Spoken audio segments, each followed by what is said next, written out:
Pick up your gear and open your chests. Throw on your armor and head out on a quest. Hey, hey, it's a brand new day. On the Sword Coast, your allies will help with blades and bows and magic as well. Hey, hey, heroes on their way, fighting forever against overwhelming odds, fighting together in favor of multiple gods. Idle champions of the forgotten realms, idle champions, adventure never ends. Idle champions, hit you all at man. Idle champions, you will say it again. Idle champions.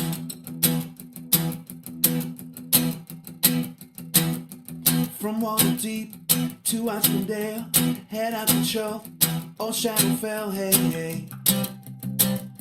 Together we stay.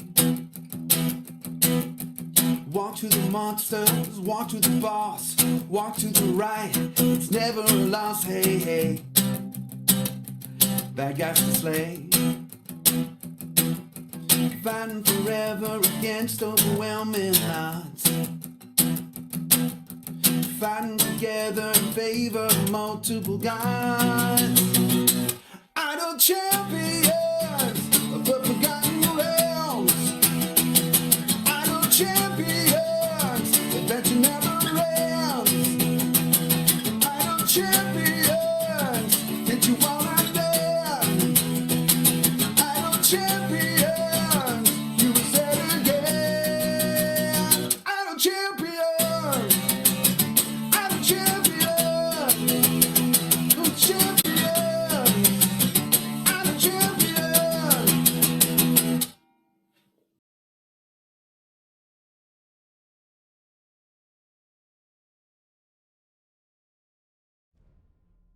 Oh, hey, that's my cue. I was busy down here, like, oh, who am I gonna throw? Am I gonna throw anybody else in this formation? And I don't think so. Welcome everybody.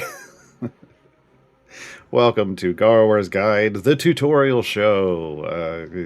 We do this on Saturdays. For those of you who are new, every Saturday I tutorialize on a topic. So where basically I spend the first hour of the show talking about the topic itself, and then the second hour answering questions, prioritizing any that are on the topic. But, you know, usually we get to just a general all questions type of thing in the second half as well. Here to help grab all those questions from chat is Gabe. Gabe's in the production booth, so Gabe's going to be grabbing your questions as long as you put question : in front, like you see down in the white box below, and how I'm sure you'll see in chat at some point, multiple times probably throughout this stream. Obviously, there's a code here you can put in, Ravengard's Champions. Get yourself an Electrum chest. Yeah. But Gabe's going to be watching over chat, grabbing your questions. So you can ask your questions at any time. At any time, just put question : in front of it. Then they come over here. They will get answered eventually. If you ask a question and you don't put that in front of it, chat might answer, but I'm not going to see it probably because I'm going to be busy doing this, talking about our topic today. And today's topic is Duke Ravengard's Champions of Renown. If you are a player on the Epic Game Store, this is the exclusive giveaway pack that's come to the Epic Game Store now. This is a Steam account, so I'm not able to show you all of the things. In fact, I'm like, maybe I should put people in their original forms. It's fine. You know, look, its skins are great. So not everybody has, like, if you're on other platforms, you're not going to have these packs available. This is an Epic exclusive giveaway. They kind of rotate through platforms. Last time it was for Steam. There was a Steam giveaway, and this time it's for Epic. So we're going to talk about these 5 champions so that all the new players that have come into the game can kind of understand what to do with these champions they've been given for free. Yes, it is an Epic topic. But, you know, For the rest of you, hey, if you have questions about these champions, because look, Duke Ravengard is available right now, right here, right now in Dragondown. They are one of the free champions, the featured champions, I should say. Duke at Ravengard, and then the reworked Esmeralda available in the event. So you know you got that part going on, and then we got well, a lot of other champions. 4 other champions we're going to talk about today. Yeah. Did I miss anything? I'm like, is there anything we need to hit before we dive in? I don't think so. Okay, so the Duke Ravengard's Champions of Renown, it comes obviously with Duke Ravengard. It comes with a skin for Duke Ravengard. It's the Baldur's Gate Duke Ravengard skin. And is that shouldn't be? Hold on, I think it's showing that it's gonna be for gems eventually, but I don't think it is right now. Not right now. Okay, but eventually it'll be available in the gem shop on all platforms. And then there's a familiar that's available with this giveaway. It is the Homunculus Quirk, the Homunculus Familiar, a faithful squirrel-sized companion. And then you get these 5 champions. So this is Briv in his default skin. Anytime a champion has a pirate skin, that just becomes a default skin for me. This is Thellora. This is Farideh. This is the flaming hot Farideh. This is her normal skin down here. A lot of skin options. Farideh's been around for a while. Duke Ravengard right back here, and then Duke's son Wyll Ravengard back here in the back. Those are the 5 champions that you're going to be able to get. That pack also comes with 16 gold chests for each of these champions, guaranteeing with a guarantee of 2 shiny cards inside, which are basically a way to guild an item. It would look like this. See how it says shiny level 254. Shinies boost the power of an item slot that they're attached to. So basically you're getting a lot of gear. I mean, you're guaranteed to get with 16 chests, you're guaranteed a minimum of 2 epic items and 4 blue. And then 2 of those items at random will be shiny like this. Yeah, that's what the pack comes with. I believe it might have some potions. I don't remember off the top of my head. Wow. Hold on. I just totally blanked on the potion thing. Did it have a potion pack with it? I can't remember. And there isn't a blog post for that. Right. Okay. But as potions, well, you use the potions. Potions are nice. I don't know what to say. Yeah. So let's dive in. Let's start with the namesake of this group, Duke Ravengard. Duke Ravengard comes to us from, like, all the things. Look, I know there's a lot of people who just recently started playing Baldur's Gate 3, and by recently, I mean in the last year or so, whatever. Some people maybe playing longer. Well, it was in beta. Duke Ravengard is actually a part of, like, Descent into Avernus and all these other campaign books and adventure modules from D&D, from comic books. And also then most recently appeared as Wyll's dad in Baldur's Gate 3. So the Duke's been around the block a few times. So it's not that he's coming to us from Baldur's Gate 3, which is why there's no affiliation here. He's not a part of the absolute adversaries in game, because he wasn't. But there are obviously interactions for him with his son, and we'll talk about that, right? Duke comes in as a male human fighter. These are, all these tags and roles up here, as you can tell. These are all important to the choices you make for building your party. He is a support champion. I know he's armored and has a shield. He is not a tank, because he doesn't have the tank role. Yes, that's important in this game. They have to have the role for which you want to use them for. Exceptions to the rule exist, but in this case, you don't want him taking for you, okay? Lawful neutral is his alignment. This is a tanking stat. Overwhelm 5 means he's a squishy. That goes with the support thing, okay? His base attack over here, we see Duke's longsword. It is a melee attack, as signified by the sword here. They tell you what type of attack it is with this. So he is a melee attacker, and he attacks the closest enemy for 1 hit with his longsword. His ultimate is a magical attack. He ignites in flames, and for 20 seconds, he damages attacking melee enemies. So if any enemy attacks, like melee attacks the party, they're going to take reflected damage, and it starts at a base of 25 seconds of your Bud. We'll talk about what Bud is in a bit. And if he hits anything, his flaming sword also does 25 seconds worth of Bud to whatever he hits. It's an incredibly powerful ultimate. Only lasts for 20 seconds. Now, obviously, you can get the cooldown with itemization. I've got a good itemization. It's not even max, and I got it down to 50 seconds. You can have this up a lot eventually. So what does that look like? Let's fire it off so you can see. Boom. So it puts, he's got fire on him, but it puts this up here to signify, hey, anyone in the front column, you hit any of them with a melee attack, you're taking damage. Right? It may be even any attack, but it's supposed to be melee. It said melee. Yeah, it says melee. But I could have sworn I saw that hitting just about everything, so enjoy if it does. But that's his basic stuff. That's his main attack and his ultimate. Now, Bud is, while we're here, Bud is this number down here. I know a lot of you are starting the game, and you're looking at, like, base DPS, and, like, should I switch it to running average? What should I be looking at? You're looking at these numbers down here below people's feet.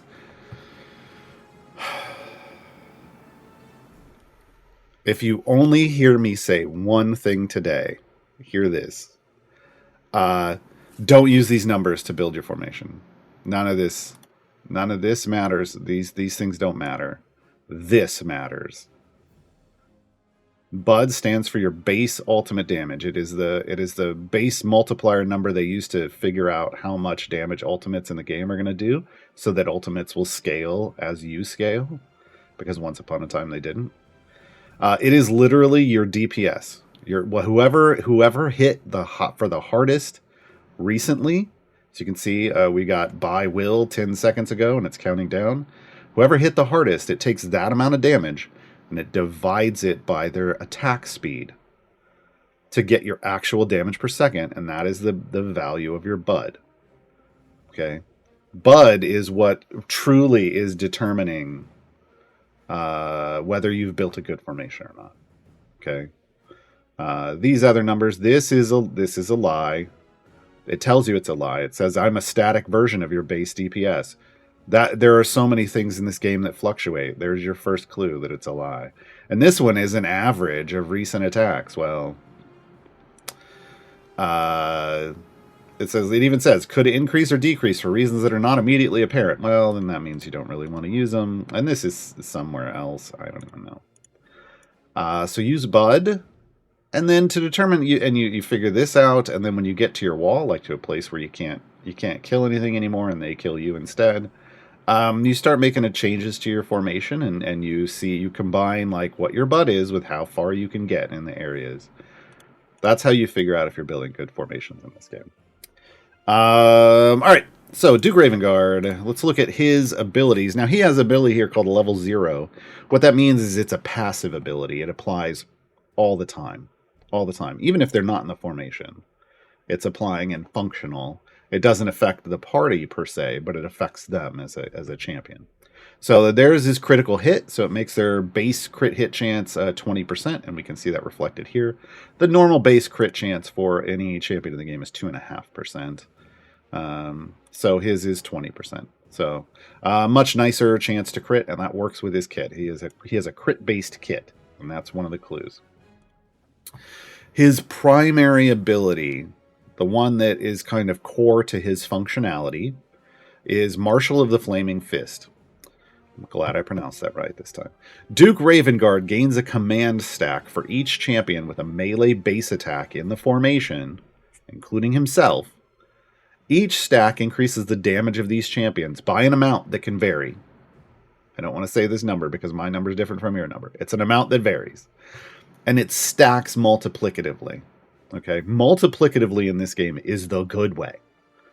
Okay? And I need to hammer this home. This is super important because multiplicatively stacking is good. And then we have an OP version that comes off of multiplicatively stacking. So multiplicatively stacking is good because let's say you have, let's say we have 4 melee stacks in this party: Briv, Thellora, Duke Ravengard, and Wyll. Okay, so let's say this number was just 100%. 100% in this game, when we're trying to figure out multiplicatively stacking, we need to convert the percentage to a multiplier instead to make things easy. 100% means double. It means 2x, right? You increase something 100%. You already have a base 100%. You increase that by 100%. You've got twice as much as you had before, right? I know this is straightforward, but I want to hammer this home. So 2x is the multiplier, and if we have 2x with 4 stacks, and we're additively stacking, that's 8x, right? This is math on stream. I don't normally do this, but we're making an effort. Now, when you have multiplicatively stacking, what you're looking at is 2 to the 4th power, and that's 16x. Now, I know you're like, well, that's not really that much of a difference. It only doubled. Okay, but we're dealing with a small number, right? This is a much larger number on my screen, right? And when you start dealing with the larger numbers and you start stacking multiplicatively, things get real big real fast. The more stacks you have, the more powerful it gets. So there's 2 types of multiplicatively stacking in the game. There's multiplicatively stacking with upgrades that go post stack. So you take that, like we said before, 2 to the 4th, and you get 8. Or you get 16, excuse me. See, this is why I don't do math on stream. You get 16, and then any bonuses to that get added on afterwards. That's post stack. Then there's multiplicatively stacking and that's good. That's the good way. Multiplicatively with post stack, good. There's multiplicatively with pre-stack, and what that does is it changes that original pre-stack modifier. So it changes the 2, which is what we're seeing here. That's why this number is going to vary. This is one of those OP abilities. This is an overpowered ability. This is one of, we call them mathematically overpowered, or MOP, M-O-P. These have the potential to be the strongest abilities in the game. I don't want to say they are the strongest abilities in the game, because some abilities scale better than others, and not all MOPs are equal, but this has the potential to be one of the strongest abilities in the game. These are the ones we look for, and it is real strong on Duke Ravengard as long as you're building a melee formation. Okay, and remember, because he buffs these melee champions, that means Duke Ravengard is a support for melee champions. If you're using a DPS champion that is ranged, Duke Ravengard shouldn't be in your formation. He wouldn't be helping them. Okay, or maybe you should swap out that ranged DPS for someone else, for a melee, right? That's what you got to make the decisions for. So this is a super strong ability. This is an OP ability.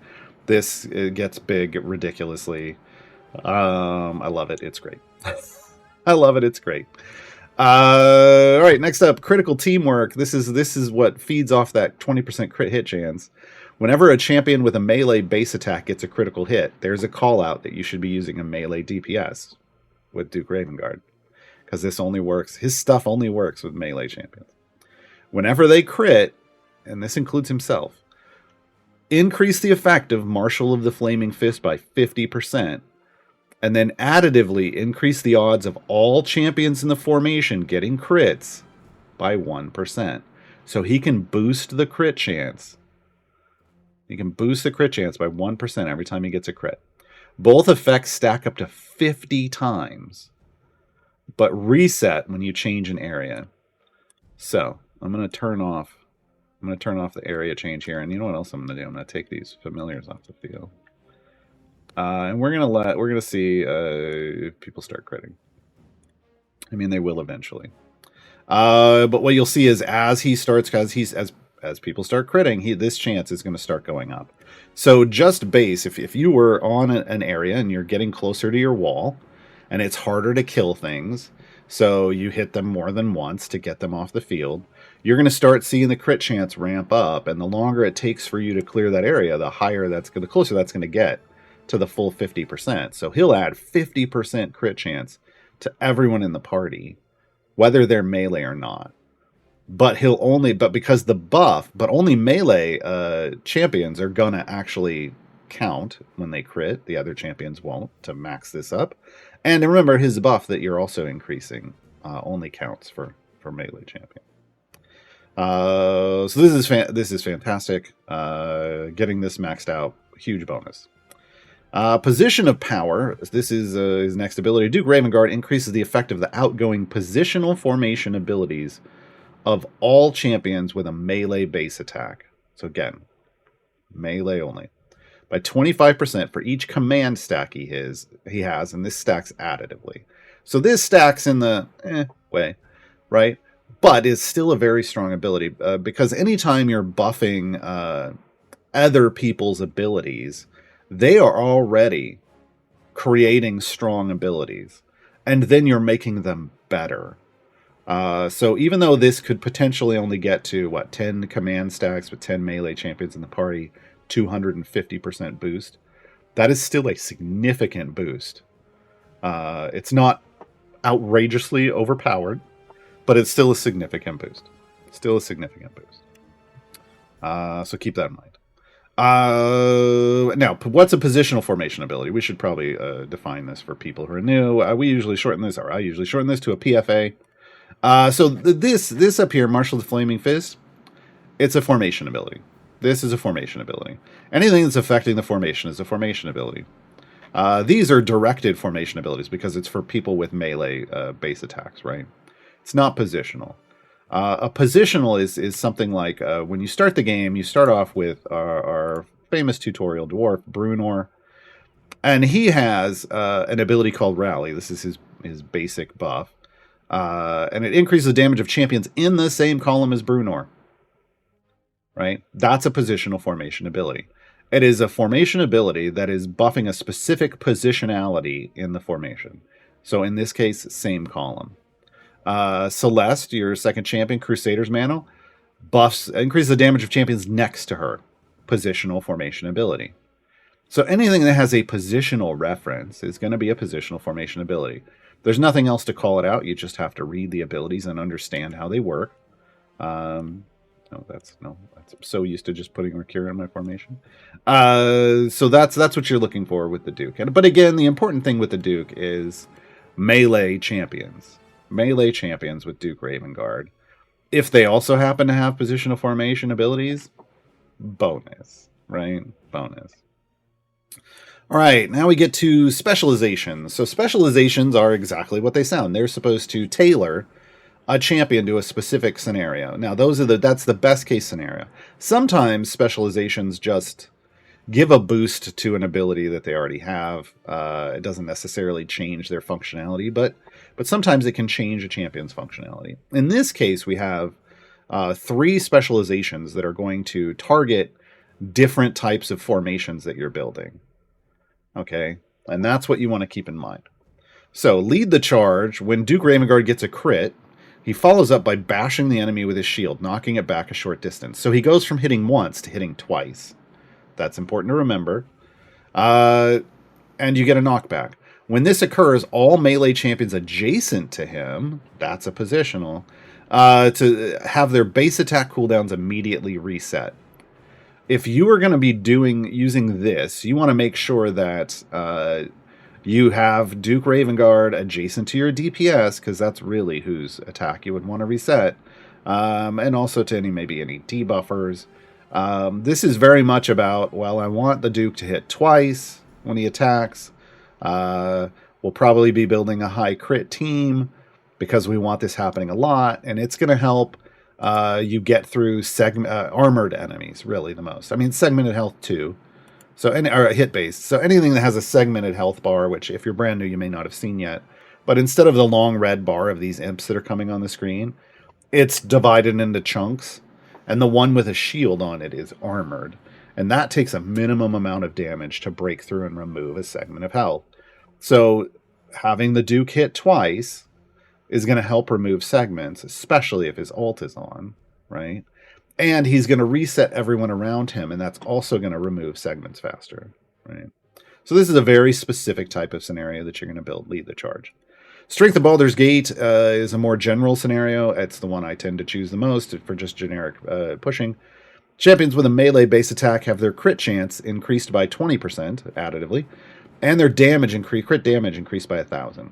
So most of the time, I just want to build a formation that's critting a lot and doing more damage with that, just to max out that critical teamwork.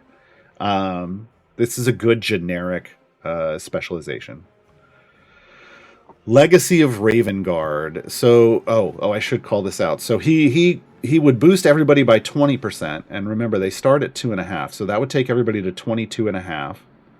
And then remember, critical teamwork can add another 50, so that would take everybody up to 72.5. So that's a lot of crits. He's also going to have a feat we'll talk about that could raise it another 10. So this would just make the whole party crit more.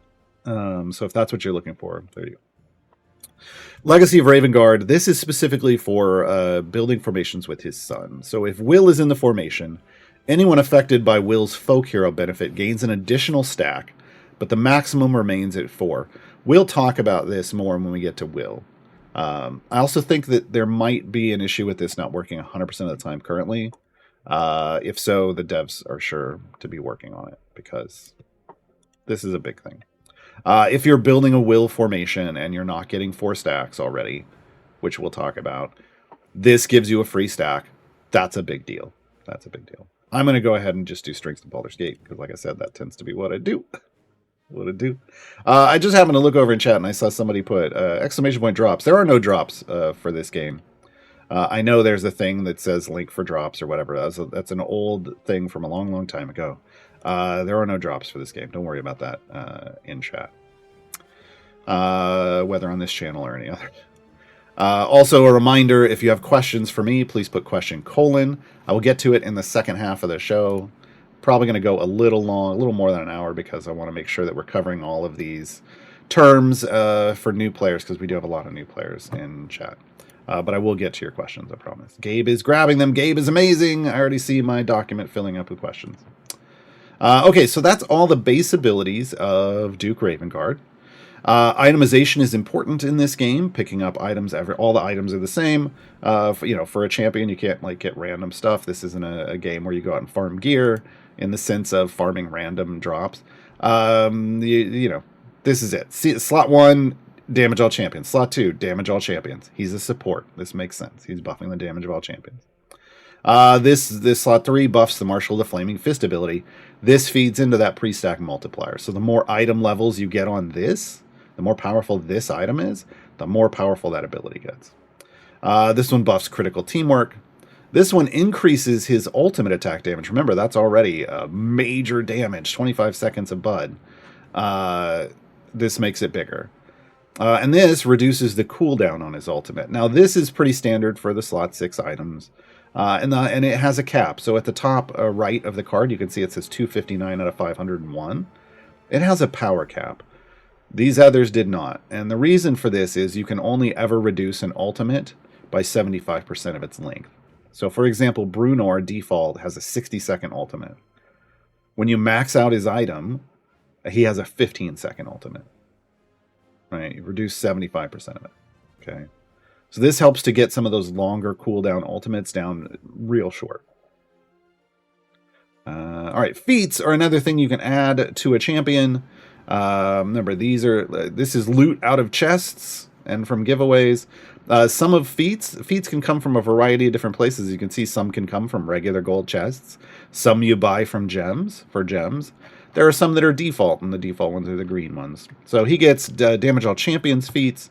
Here's that critical teamwork. It increases the maximum stacks. Now, again, that means that not only is the buff going to get bigger, but the crit chance he can provide to everybody is going to get bigger. You can see I'm up to 100% crit chance on Duke because I have this slotted. So I've raised him up to 100%. He's critting with every hit. You love to see it. This is why I like that spec with him.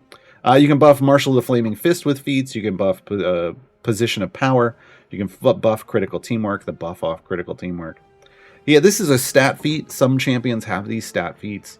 And usually when you see them, it's going to indicate that it gives you access to a patron. Patrons are powerful people from the Forgotten Realms who can give you boons and gifts, or well, you can earn boons and gifts by doing their content, and you have to get access. You have to meet certain qualifications to do their content. An intelligence boost of 2 would put the Duke at intelligence 13 over here on the left, which would qualify you for patron Strahd. Strahd von Zarevich is one of the patrons in Idle Champions. So this is a good feat to have once you get into patron content. Now he does have a special tadpole feat. This is for interactions with the other champions from Baldur's Gate. And the Absolute Adversaries affiliation. Absolute Adversaries champions tend to have some ability that interacts with the number of tadpoles in the party. It's your Ceramorphosis stacks. So that's coming direct out of Baldur's Gate 3. So that's the Duke. Let's talk about his son Wyll. Let's keep this in the family for now. Wyll joins us from Baldur's Gate 3. He's a member of the Absolute Adversaries. The current Absolute Adversaries affiliation is Astarion, Gale, Karlach, Lae'zel, Shadowheart, the Dark Urge, and Wyll. These are the origin champions or characters from Baldur's Gate 3.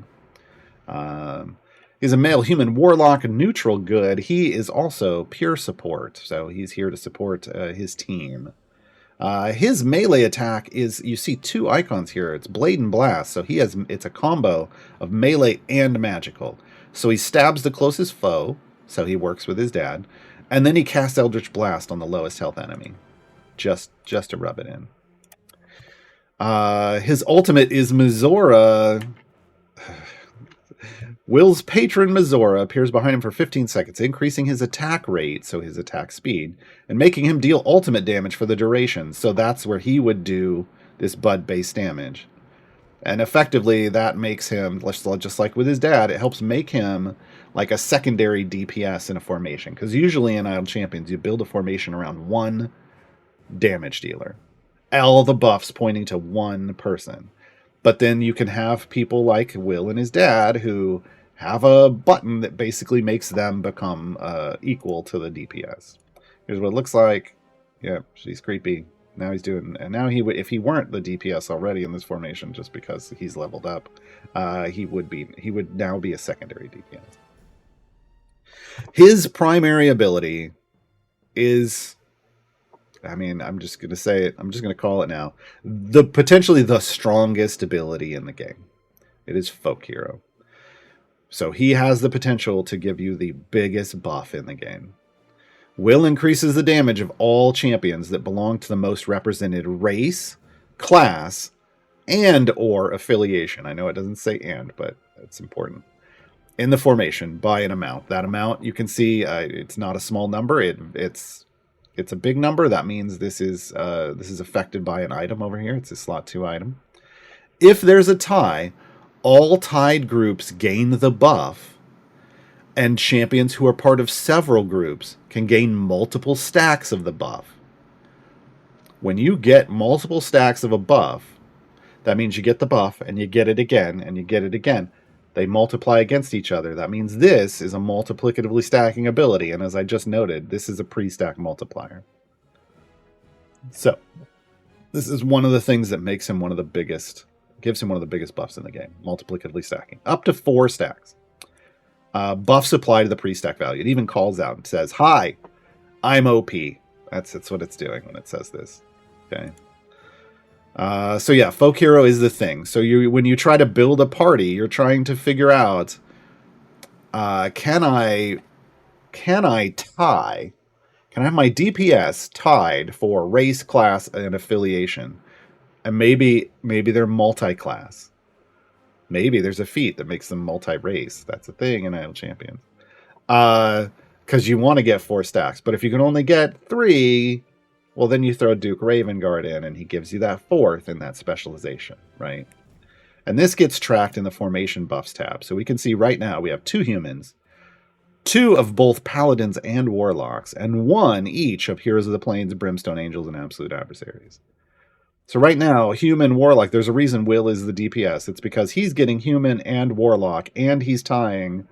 It's he's getting. I think he's just getting 2 stacks of his own buff at the moment. No, he's getting 3. Yeah, ridiculous. So it's up. Normally it would be E08. Now it's up to E20. Big numbers. Ceramorphosis. Again, this is something you're going to see on all Absolute Adversaries champions. It's going to function in different ways, and it's going to be accessed in different ways, but they've all got it somewhere. Your formation gains 1 Ceramorphosis stack due to the Mind Flayer Tadpole in Wyll's brain. Spoilers.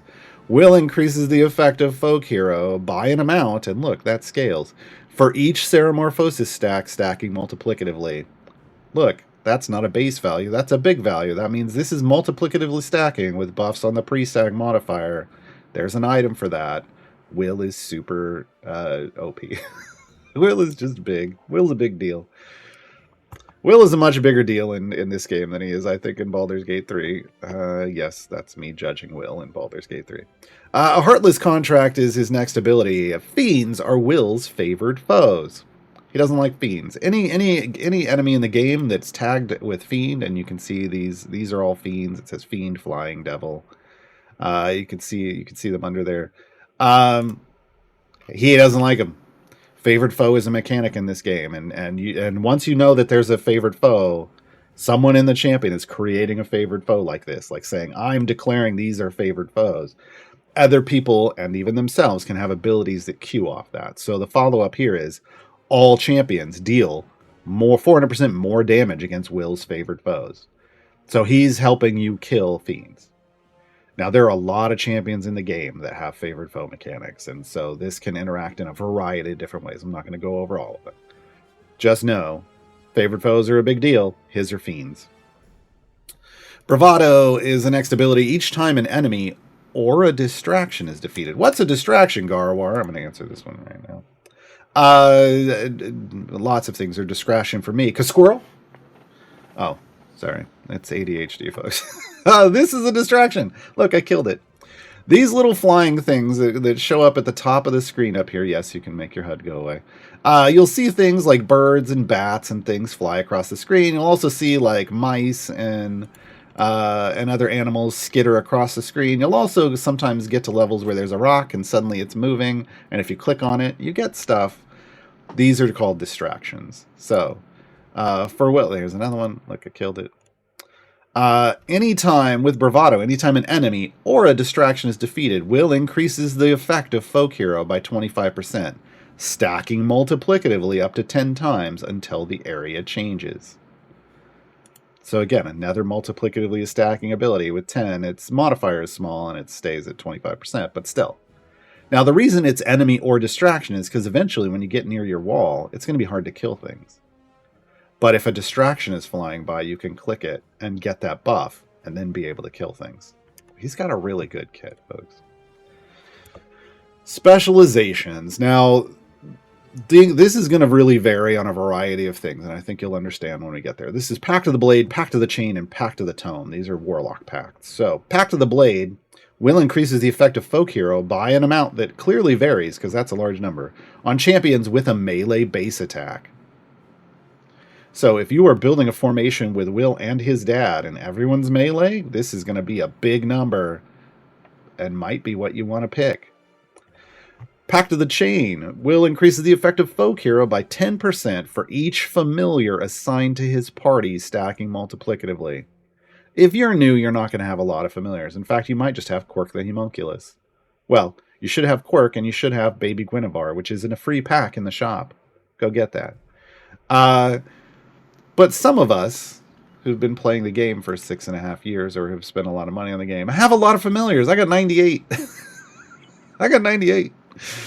And you can put a lot out on the field. Look, if I hold the F key down, you can put one anywhere there's one of these white boxes. You can put 4 in this white box. And then you can also put one out in each of these places up here if you really wanted to. For those of us with lots of familiars, Pact of the Chain tends to be a good choice. But really, these are ones where you're gonna have to do the math. Pact of the and the way you do the math here, well, I'll talk about it when we get done. Pact of the Tome will increase the effective folk hero by 25% for each champion in the formation with a magic base attack, stacking multiplicatively. So this would be, if you're not using his dad, if you're building a magical formation, this might be an option. So doing the math, I need to make this easier. We talked about how if you have, you need to change things to a multiplier instead of a percentage to make this easy, to do the math easy. And the way you do that is you add 100%, and then you move the decimal point over to make it a whole number. So if we are at 10%, I add 100%, that's 110%. I move the decimal and I make that like appropriately. That's 1.1 because 10% is 0.1, right? If you're using it as a multiplier. So this would be 1.1 times whatever. Now when we get over here to 4626, we make it 4726. The multiplier becomes 47.26. Okay, that's what you put into your calculator when you're trying to multiply and figure out. 25%, 1.25 times this number. Or not times this number, to the power of this number. So these are powers because it's multiplicatively stacking. That's how you got to do that. That's how you got to do this. We're going to go obviously Pact of the Blade right now because this is more melee leaning formation. I don't have any familiars out. I could add familiars, but we're not going to add familiars. That's everything for his, obviously lots of upgrades to abilities. It's everything for his abilities though. Item-wise, damage of all champions, folk hero support, Ceramorphosis support. He also has bravado support, but I believe it's post-stack. It is. And then he has his spec support, which that's pre-stack. But it's really only on the left. Well, it really only buffs the left spec, which is weird. I think it's post-stack on the other two, but there aren't stacks on the first one, so it just buffs the flat value. That's what's going on there. And then ultimate cooldown reduction. Okay. Feat-wise, again, damage all champions. Damage all champions is always going to happen with a support champion, okay? Damage all champions feats. It's the most generic type of feat and boost. Folk hero boosts, Ceramorphosis boosts, bravado boosts, specialization boosts. He has a strength feat. This qualifies him for patron Zariel. He then gets into favored foe feats, and you can add constructs to his list. You can add undead to the list. This is great. So if you want to have other favored foes, you can add these. He also has a feat that causes imp distractions to spawn on every area. This is so you can feed into bravado, even in places where there aren't distractions, because sometimes there aren't. Okay. I don't know what this one is. I think this text is wrong. He doesn't have a Heartless Contract ability. I don't know. We'll have to figure that out. He just submit. Oh, yes, he does. Oh, that's his favorite foe mechanic. Okay, I'm sorry. This would boost the damage on his favorite foe mechanic. Okay, that one's not that big a deal. The big deal feats are the ones that apply pre-stack to multiplicatively stacking abilities. So his big deal feats are Folk Hero and Ceramorphosis. Forget the rest, unless you're trying to get him into Zariel, right? Let's talk about, you know what, we're going to rip the Band-Aid off. Let's talk about Farideh. I love Farideh. Yes, that's how you pronounce her name. It's Farideh like fajita, straight from the author of the books that these characters came from. Farideh is a female tiefling warlock, neutral good, DPS. She is a pure DPS champion. She's a member of the Brimstone Angels affiliation. Farideh, her twin sister Havilar, and their adopted father Mahen. They're all in the game. This is from the Brimstone Angels series of books by Aaron M. Evans. They're fantastic.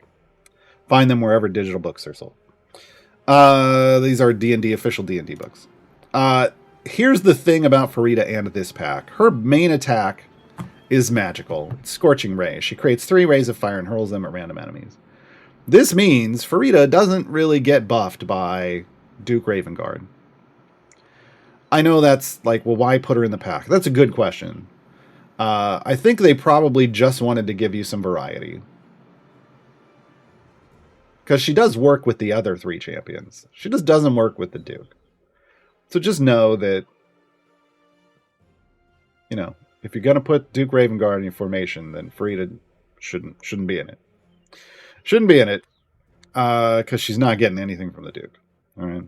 Farideh's main ability is Hellish Rebuke. So enemies that hit her or champions adjacent to her take damage equal to a percentage of her DPS values.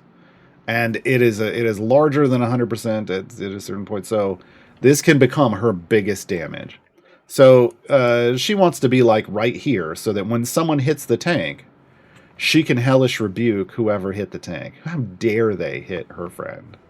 Okay, and that's the big damage. Now, she can do damage, obviously, with this, but when you get further in and enemies start hitting the tank, they're going to take even more damage. Right? So she helps to keep your tank line clear. Farideh is a chosen of Asmodeus. Hellish Rebuke now affects champions adjacent to Farideh. And normally Hellish Rebuke would just affect her. When you get to 80, it affects the adjacent. But they return damage based off her DPS, right? Pact Family, this increases the damage of Farideh by 100% for every tiefling in the formation. So she likes to have formations with lots of tieflings. Now, when you start the game, the only other tiefling you're going to have, I think, is Makos in slot 9. He's the default, your core champion in slot 9. But as you go through the game, there's a lot more tieflings, and you can boost damage based off Pact Family.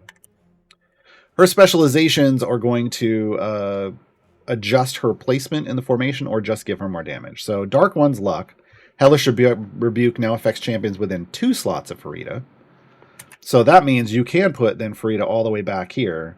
And in this kind of formation, Hellish Rebuke, if anyone in the formation would be hit, Hellish Rebuke would proc.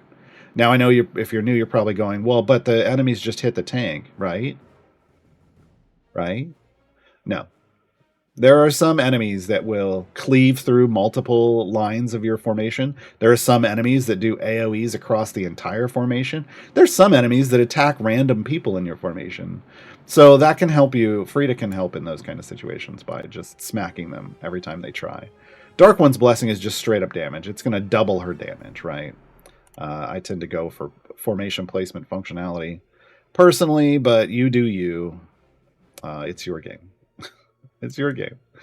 Double damage isn't as much as it sounds. This is a game of large numbers. Then she has an ability called Sister Sister, so this increases the effect of Pact Family by 500% when her twin sister Havilar is in the formation.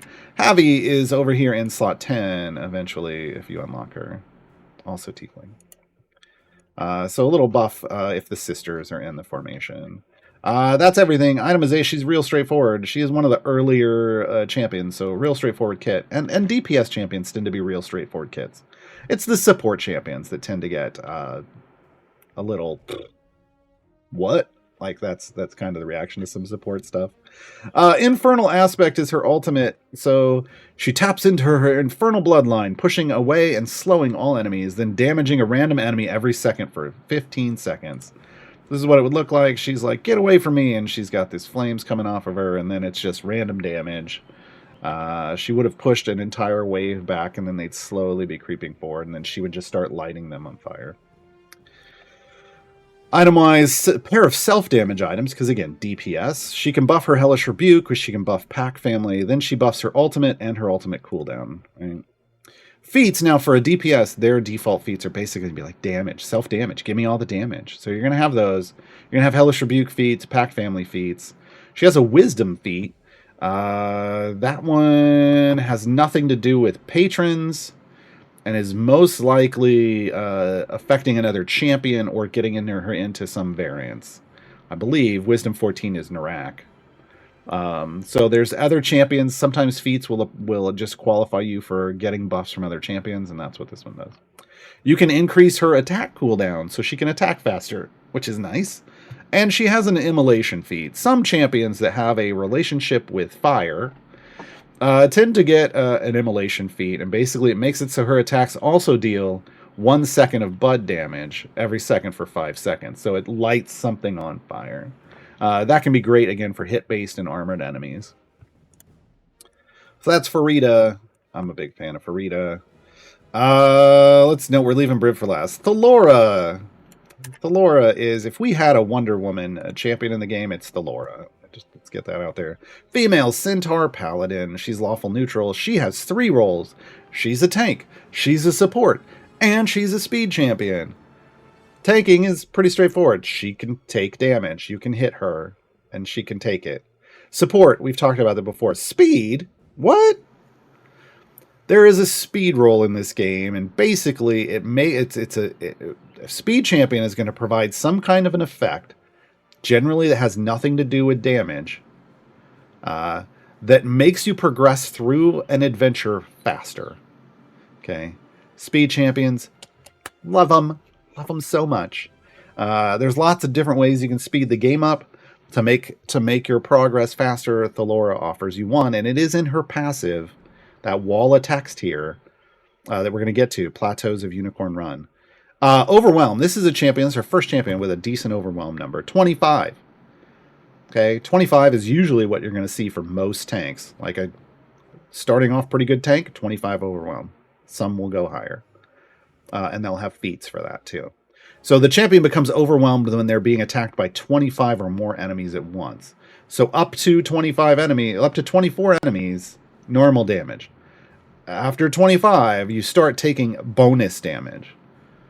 This is how they differentiate between a squishy and a tank, and eventually overrun you is if you get too many enemies stacking up.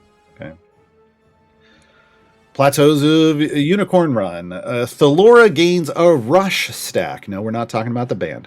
For every 5 areas she completes an adventure. When she says she completes, basically she just needs to be in the formation. For 5 areas, 1 rush stack. These stacks persist through resets. Resets are like when you complete your run. Thellora's rush target is equal to her number of rush stacks or the current campaign's favor exponent, whichever is smaller. What the hell is a favor exponent? We use scientific notation in this house. It doesn't come on by default, but you should turn it on. Press Y on your keyboard to switch to scientific notation. It's denoted by this number with, something dot something something E something. Okay? This is the exponent. This is why it's important to use scientific notation, because abilities and things of the game function off these exponents of scientific notation. So my current favor exponent in this campaign is E96. So if I had 100 rush stacks on Thellora, it would look at this and compare, and it would go to the whatever number's smaller. It would take me to 96, 97 technically, is where it should take me. There's a bit of a glitch. Sometimes it'll take you to 96, sometimes to 97. So the favor exponent, that's where she's rushing you. She's rushing you to the smaller of the 2 numbers. So the further you get in your progress in the game and the more favor you get in campaigns, the more Thellora speeds you up when you do an adventure in that campaign, because she'll just skip, for me, 96 areas. It's a lot. It's a lot of areas to skip, right? So she can speed up your progress that way. That's how her speed effect works. When this triggers when she kills her first enemy in an adventure. She has to kill it, and then she spends all her rush stacks. Any rewards you might have gotten along the way from bosses, so bosses will drop a bag. That bag will be filled with stuff. You collect all of those, as well as the gold off the boss, but not off all the other enemies. Okay. So this is good for gem farming. That's a thing later on.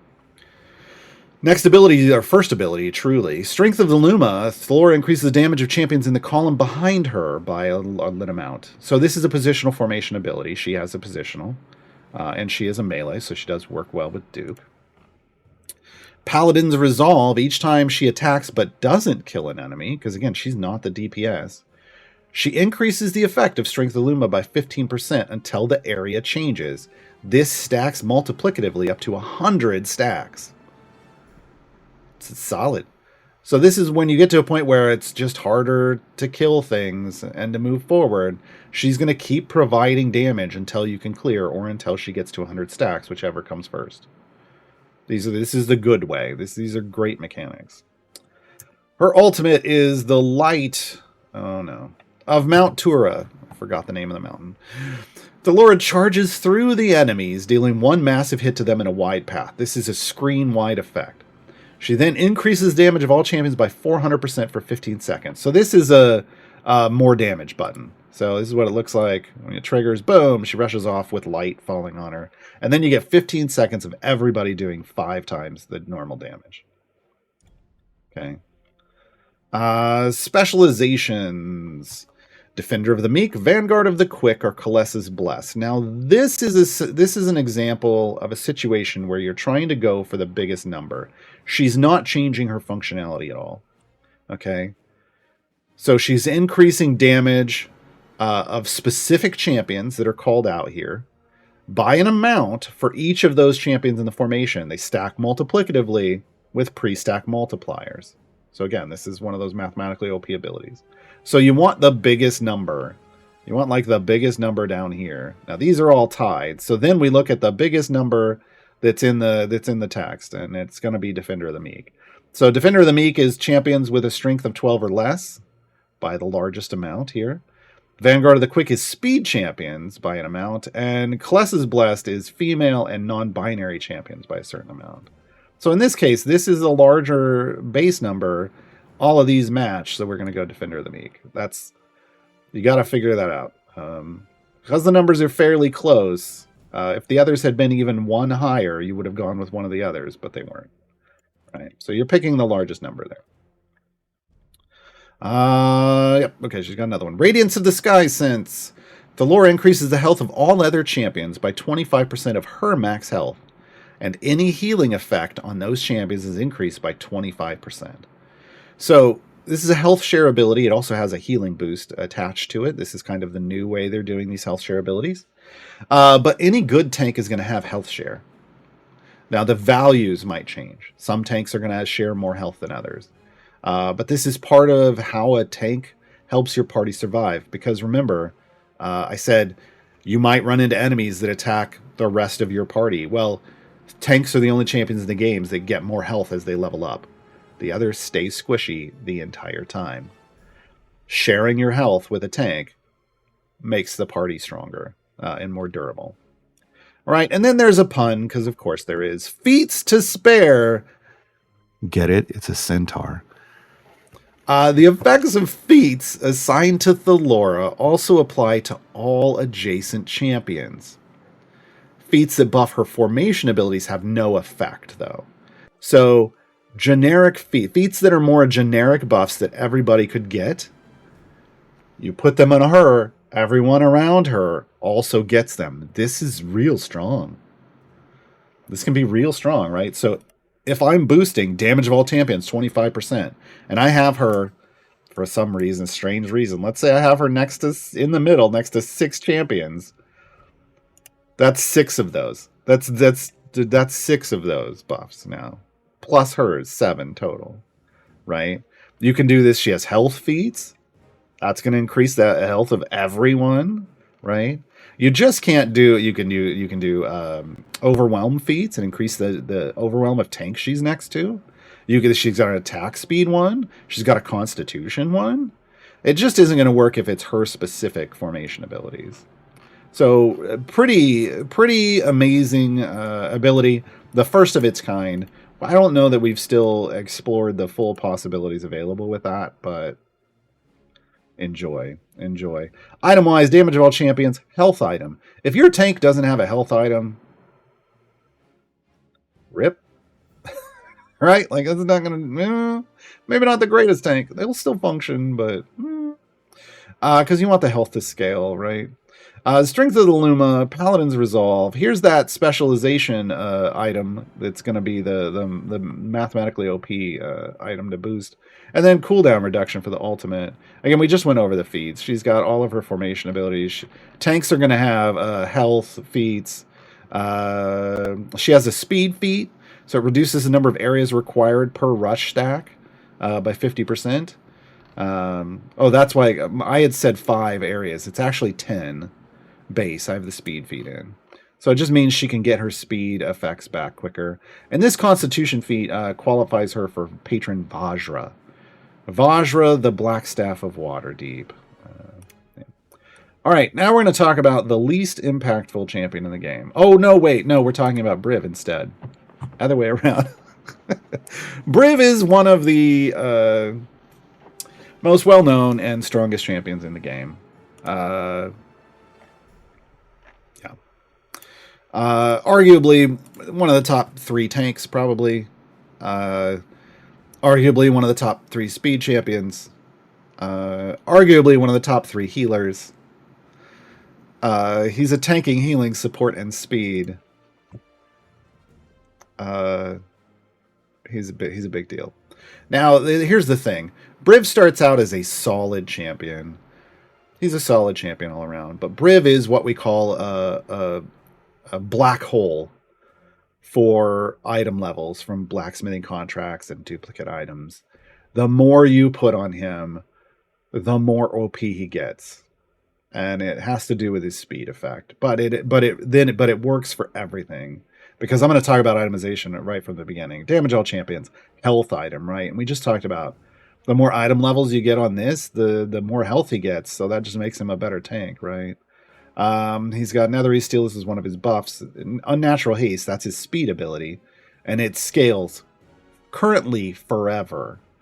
There's conversations going on about this item, both in the community for a long time, but also now with the devs about whether they need to cap it or do something with it, because it scales forever and it gets a bit ridiculous. Ultimate attack damage, ultimate cooldown. But the big one is like you make him a better tank and healer with this, for reasons we'll get into when you talk about his abilities, and then a better speed champion with this, and it's ridiculous. As you can see, I've got okay item levels, 3,000. That might seem like a lot to you. There's people that have this up over 100,000 and even higher, because he's just that's how big a deal he is.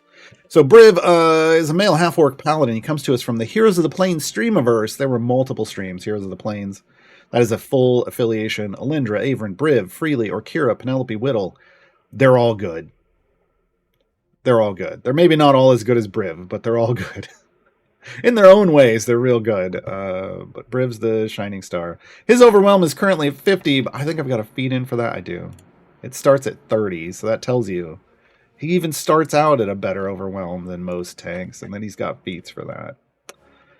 He is chaotic good. His attack is mocking cleave, because of course he's going to mock you, because he's just OP. Briv cleaves a random enemy with his greatsword. Each enemy hit has a 20% chance of being taunted, switching its target to Briv. So he has an AoE attack and the chance to taunt everyone to him, because he wants to be your tank. Steel Bones is his base ability, and it's important to understand it because it cues off other things. Whenever Briv comes under attack, metal shoots out of his pores and covers him in strong armor. While armored, Briv takes 10% less damage and gains stacks of steel bones whenever he's hit by an enemy attack. So once he gets armored, he's taking less damage, which I don't know. Are there any? I can't remember off the top of my head. I don't know that there's any other tanks that just say, hey, I just straight up take less damage than everybody else. It's one of the things that makes him strong. And then these steel bone stacks. So every time he gets hit, he's going to build a steel bone stack, and you can track it over here. Okay. Those are important. They cue off 2 other abilities. Nethery's Steel. Briv increases the damage of all champions behind him by 0.01% for each stack of steel bones he has gained. So this should tell you steel bone stacks, when you start getting near your wall, like right now we're not taking any because we're not getting hit. But when you start getting at your wall, he's going to start taking a lot of hits. And he's taunting people so he can take even more. Briv wants to get hit. He likes it. I don't judge. But getting a lot of them is going to give you a buff, right? And it's endless. It keeps going. Now, diminishing returns will kick in, but it just keeps getting bigger. Unnatural Haste is his speed effect. Briv has a chance of sprinting forward quickly on steel springs after completing a new area. Basically the first time you complete an area. This action consumes 4% of his sprint stacks and requires at least 50 stacks to occur. Like, you have to have at least 50 stacks. When you reset the adventure, all stacks of steel bones that Briv has gained, so all those hits he took, convert into stacks of sprint. So Briv does not start with sprint stacks, and he can't earn sprint stacks on a run. You have to do a run, get hit, complete that run, start a new one, then his speed effect will kick in. and only until you run below 50 stacks of sprint. Okay. Unused stacks persist through resets. So we come over here. I have 54 stacks. So we will jump. We will jump here in a moment. Healing flow. This is the other thing that makes Briv. So that speed effect is what makes him one of the best speed champions in the game once you get item levels on him.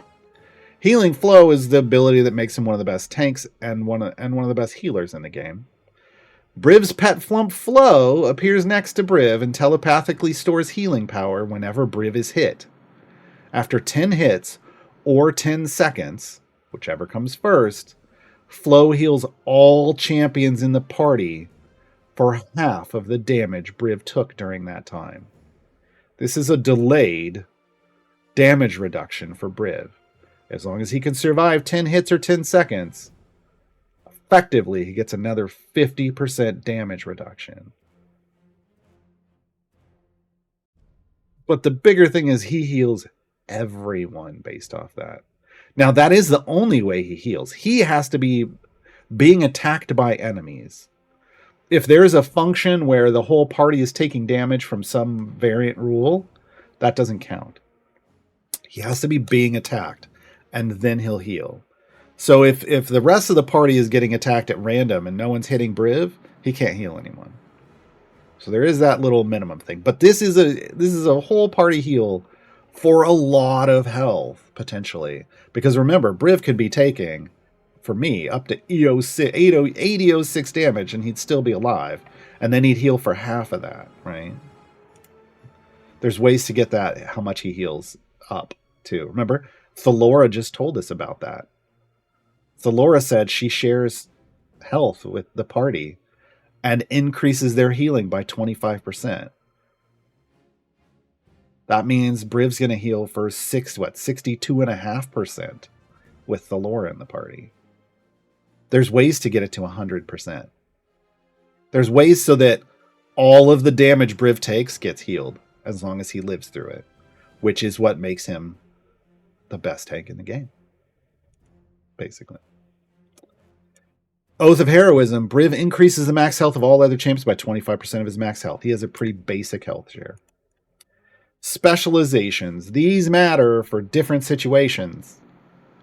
Metalborn. A natural haste uses 20% less sprint stacks whenever it procs, so only 3.2% instead of 4. If you're doing speed runs and trying to go jump as far as possible, Metalborn, because you want to reduce the amount of stacks he's using.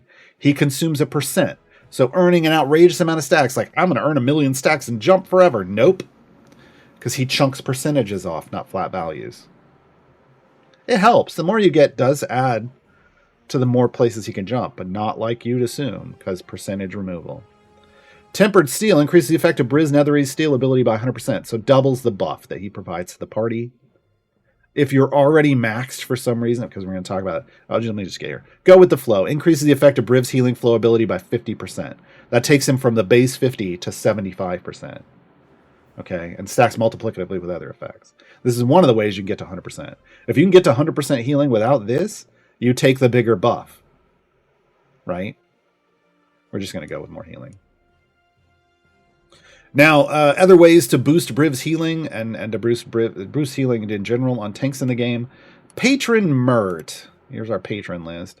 Patron Mert has a global perk, which means a buff that applies to everyone, that increases the healing received by tank champions by 50%. Well, with his base 50% heal, then boosting that by 50% with go with the flow, that takes me to 75%. And then I boost that and add another 50% of that, I'm over 100% healing. Yay! So right now, even without Thellora, I'd be at over 100% healing. I'm just even way higher now. It's ridiculous. Briv is ridiculous. Understand that Briv is ridiculous. That's everything, because what more does he need? His ultimate is called Netherese Explosion. Briv forces all of the remaining Netherese metal out of his body. Briv is basically like a version of... He's like a Faerunian Wolverine. He's got metal on his bones and stuff. That's the Steel Bones reference. It shoots out an arc in front of him and damages all champions that it passes through. It's fairly short range, so it's not going to be the whole screen. We wouldn't hit anything with it, and you can see Out they go, come they back, they go. And it comes out about here. Hits on the way out, hits on the way back. Okay. Deals double damage to enemies that it hits on the way back. So if they survived the outgoing burst, they're going to take double damage on the way back. Itemization we talked about already. Look, this is one of the biggest, most sought after items in the game. A golden epic Theodinarax is the strongest version of this item you can get. And that's, people want this. It's a big deal because it just makes you jump better. Itemization for tanks. Well, he's tanking, healing, support, and speed. So he's going to have a bunch of different feats. He's got damage of all champions feats. He's got health feats. There's a speed feat here that is specific to later in the game. Ignore it early on. You don't need it. He's got a feat that's going to make him taunt more. It doubles the taunt value. So it would take him from 20% to 40% of the time. He's got Netherese Steel. He's got Overwhelm feats. It's a lot of feats. He's got a lot of feats. He's real strong. Let's get him to jump. So you can see it. He'll jump off this level. Now that he's leveled up. Once we complete it. Oh, yeah, I gotta actually collect the tokens. Dang it. I usually have familiars out for this, but there he goes. He jumped. And we moved from 107 to 112 because I've got a 4-jump Briv. You can make his jump values increase. So he'll jump over. Initially, it's a percentage chance to jump one area. So going from 112, he'd jump 113, he'd land on 114. But you get higher numbers, you can keep going. There are people, I'm at a 4 jump, which means I would jump from area 1 to area 6, because I complete area 1, and then I skip the 4 intervening, and I land on 6. So you can jump bosses on free plays. There are people that have 9 jump, there are people that have 11 jump. Ridiculousness. Briv is ridiculous. That's everything. Those are all the champions. We're gonna go to a Q&A section. I do have a bunch. I've got like 16 questions. Remember, make sure if you were like, there's more than questions than that, I got asked in that. But if they didn't have question colon in front of them, they didn't get grabbed. But Gabe grabbed 16. We're gonna hit them after the break. We're gonna take a short musical interlude so I can drink some water and let some of my voice rest for a second. The song you're about to hear comes from Bardic Inspiration. There's a jukebox with a bunch of songs that came from Bardic Inspiration, but there's only 3 albums in the jukebox. There were over 70 songs made.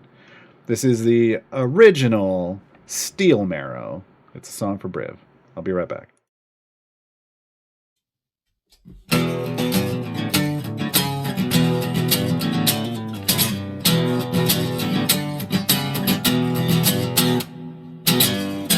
Metal in his bones, skin harder than the stone, travels through the plains with his dusty blade. That's your swords against his high, Briv the bow will hold the line. He's always there to render aid. Majesty betwixt the stars, he takes his grip into the sky, yeah. Catch a metal sound of thunder, snatch his foes asunder. He's still narrow, yeah. How's that feeling? He's still narrow, yeah. He aims to misbehave, put me in my grave.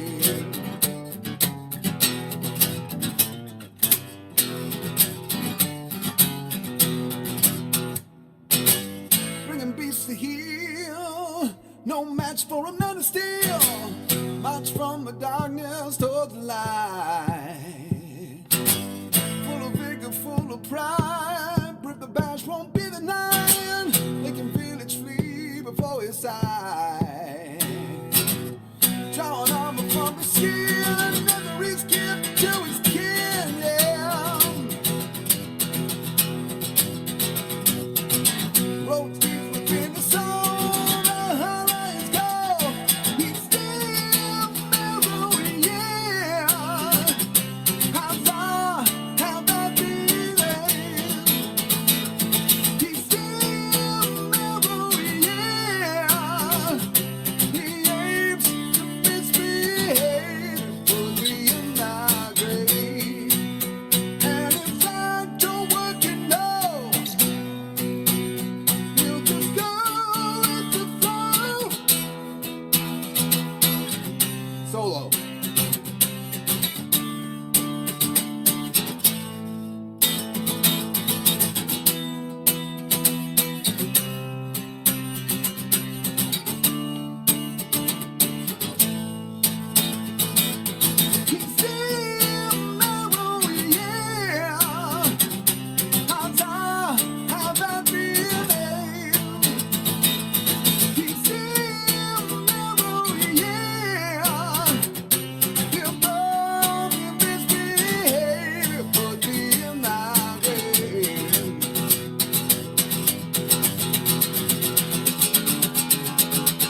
Hey, we're back. That was the bard, Jason Charles Miller.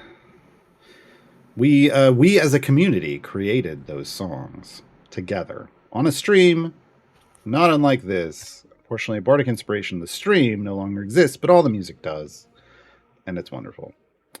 I just realized I forgot to do part of my intro. Like, why the heck is there this bearded dwarf on your stream talking to you about Idle Champions?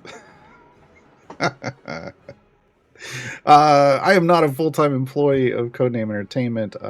They contract me to do these educational screams. Well, screams too. I scream educationally on occasion. Twice a week, Thursdays and Saturdays, because I write guides for the game. I have over 170 guides for the game currently. That's right, 170. Over on the Idle Champions subreddit, you can find them all. Just by putting this command in chat, !gar_guides, including one that's targeted just for new players. If you're brand new for the game, there's basically a walkthrough. I'll hold your hand and take it and show you bit by bit a whole new world.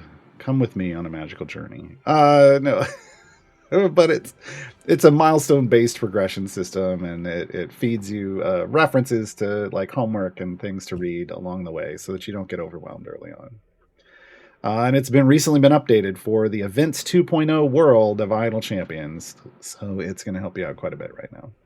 I'm going to hit up all the questions on the list. I do these based off first on the ones that are on topic, and then I'll hit all the rest. So if I'm skipping around, it's because I'm hitting the on topic ones first. But only got 16. We'll get to all these. Bram Sagama, this pack that you're speaking of is the same as the free pack that the Epic Game Store got right. That's exactly what we're talking about. We're talking about Duke Ravengard's Champions of Renown pack today. That's the whole point of this, is so that all of you that got that pack from Epic, welcome, by the way, that you understand how to use the champions. Let's see what else we got.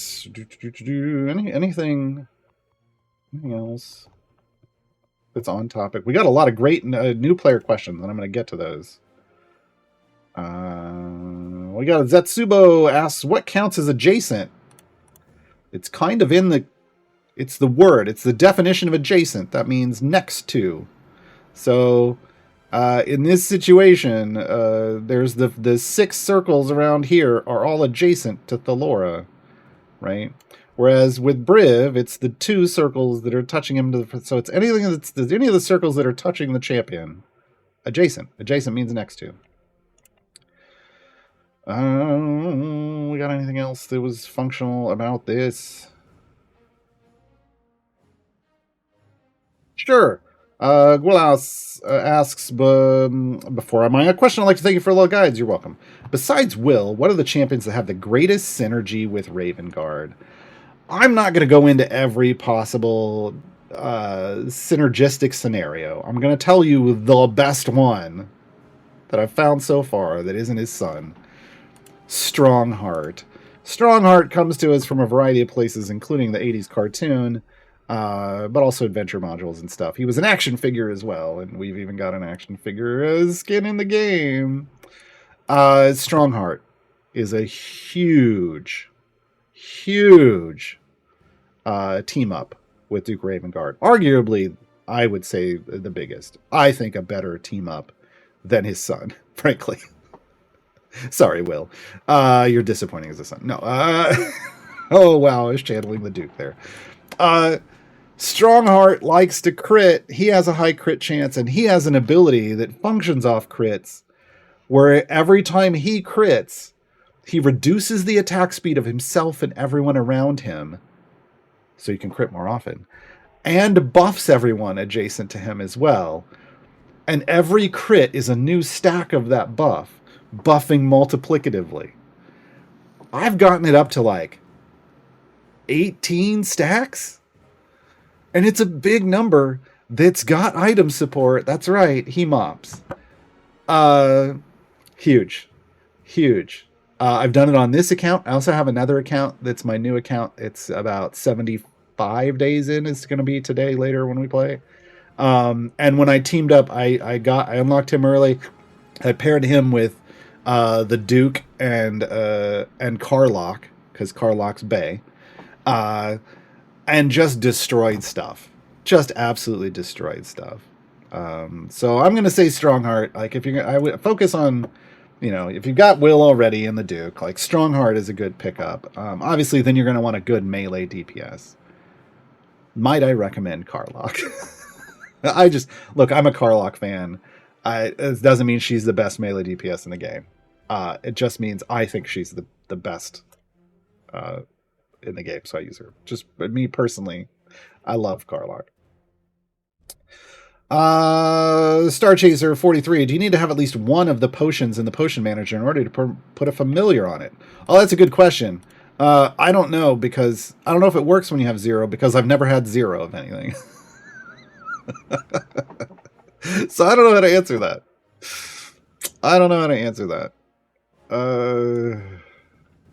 Gabe, you want to remove that self-promotion in chat, please? We don't do that here. Not like that.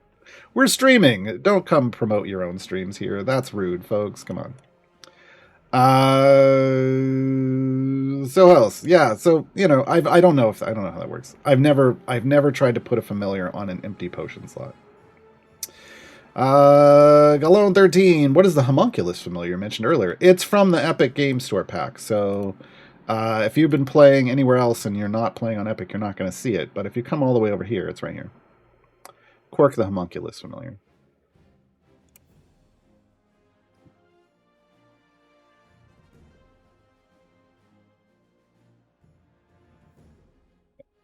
But there's a lot of familiars in the game. There's over 100 familiars in the game. I only have 98, apparently.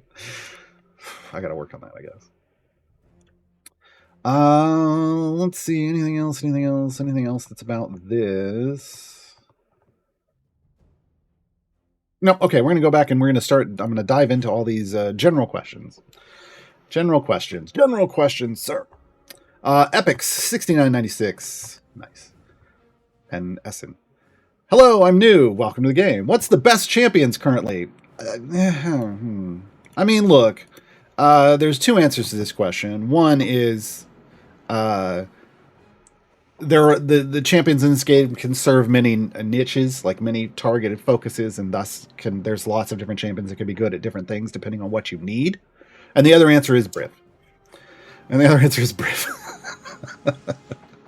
But again, Briv is only going to be good as a tank. There's lots of different scenarios. And Briv isn't even going to be the best champion in the world for you as a brand new player, because Briv needs gear. And that's the way most champions in this game work that are super strong. When people say, this is the best champion, you should go get them, they're not good right away. You have to invest in them. And as a new player, you're not necessarily going to have the resources unless you've got a mountain of cash you're throwing at the game, which you don't have to do. You can just play the game and get the same power. It takes a while. So when people start talking about best champions in the game, they're usually talking about late game. Late game or late mid game, right? So when I'm talking about some of these strong abilities, those abilities are strong, right? We talked about these mathematically OP abilities. They're strong all the time because of the way they function. They get even stronger when you start putting lots of gear and item levels on them. Okay. So what are the best champions currently? What are you trying to do? Like, if you're just brand new and you're starting the game, if you've started with this Duke Ravengard's Champions of Renown, great. If you want to use Farideh as a DPS, pull Duke Ravengard out. If you're going to use some other melee champion as a DPS, then pull Farideh out and keep Duke in. The other champions are going to work with they're all the rest are melee, but Farideh wants to be in a formation that is more accepting of her magical capabilities than the Duke isn't, right? So it's about building the best formation that you have currently with your current champions. You don't necessarily you can go just fine, progress just fine in the game by taking that pack, working on the event. You're going to unlock, well, you've already got Duke, you can get more gear for Duke, you can unlock Esmeralda, you can unlock a bunch of other what we call like flex champions. I picked a BBG, Merylwyn, and Nova, but this is an end-game account. There's more over here. There's 5 more over here. 8 total flex champions in the game or in this event. and they each do different things.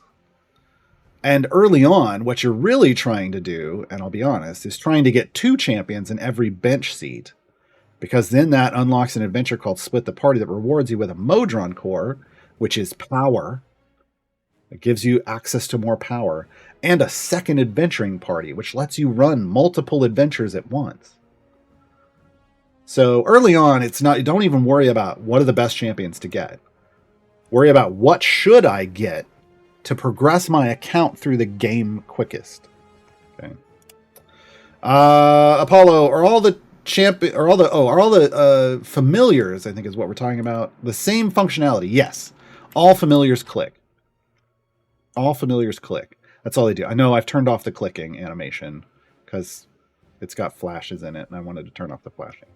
But if you hold down F on a computer, a PC, you'll see these little boxes, and these boxes will tell you, if you put a familiar here, what it does. And there's different functionality for different boxes. There's even a box up here, which this tooltip sucks.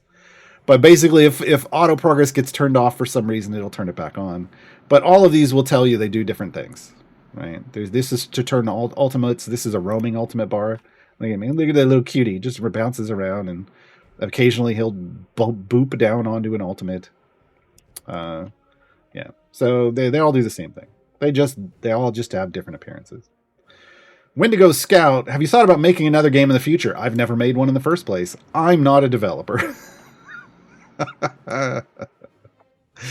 That's a question that you're going to want to ask on Thursdays on a show called Dev Insights. That's where the founders of Codename Entertainment, David and Justin, come and talk about and we'll answer your questions about the game. Take that question to that stream, and you'll get an answer from the developers of Idle Champions. Green Dragon Ranger, is there a way to reduce the recruitment costs of champions? Some feel like I won't see them till near the end of a mission, if at all. So there's an answer to your question, and then there's an answer to the actual question that you're not asking. The answer to your actual question is yes, there are Modron cores. That's these things that can have nodes, like that's these things that can reduce the cost of upgrading your champions. In fact, I think it's this one. Reduce the amount of gold required to level up your champion and up to 94%, right? That's not useful for you right now. You're not going to get there for a while. What's more important for you to understand is that your ability to unlock champions is a function of your ability to earn gold in an adventure. If you're not getting some champions, like if you're not getting to bench seat 12 before an end of the adventure, it's because you're just not earning enough gold yet. So how do you earn more gold? There's 2 ways. One is there's champions that boost gold find. Jarlaxle is an early, like a brand new player DPS champion that I highly recommend because he also boosts gold. And you actually want him in his specialization that boosts gold. Because early on, gold is more power than just giving you power. Because gold lets you upgrade your champions and buy more champions. And those upgrades are more power than those specializations are usually. Or feats are. But the other thing is when you do a run and you earn gold, at the end of the run, that gold converts to favor. Like right here it says I would earn E33 Torm's favor. When you complete that run, it converts into favor. And then on your next run, your favor acts as your base gold find multiplier. So the more favor that you have in a campaign, the more gold you earn on those runs. Thus, the more you can upgrade your champions, the deeper in your bench you can go, and thus the deeper in the adventure you can go. That's the loop, is earning more favor, going further, earning more favor, going further. Okay? But you need combinations of gold find champions, and then just doing favor runs. And a favor run is where when you get to that, like if it says get to area 100 to complete, and then it pops up, do you want to complete or do you want to continue? Continue. Go further. Well, in Idle Champions, it's further, but... in-game joke, folks. Or in-community joke. The further you go, the more favor you can get. You go to your wall where you're dying, and you get a favor for maybe 10, 15 minutes, you leave. You don't sit in a run forever. And you only do this on regular adventures and free plays. If you're in a variant, you don't want to push in a variant, generally speaking. It's usually harder. So ultimately, you just need to earn more favor so you can earn more gold. So you can earn more favor. So you can earn more gold. It's a loop. Nike restored. I'm finding I'd like a new option in the info tab to review my champions. Look at their attacks, specializations, abilities, buffs without having to put them into the active party. Is something like this possible? Not currently, no.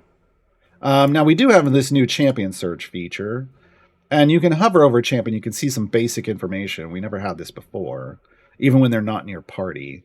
So you can see like, oh, this takes support, you know, the melee, there's a sword icon in the bottom left of the portrait.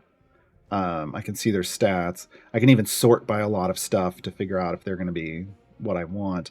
And if I say I want Presto from the Saturday morning cartoons, I can move him down to my bench like this. I can click apply. When I come back out here, Presto's right there, right? So I can build my bench with that feature as well.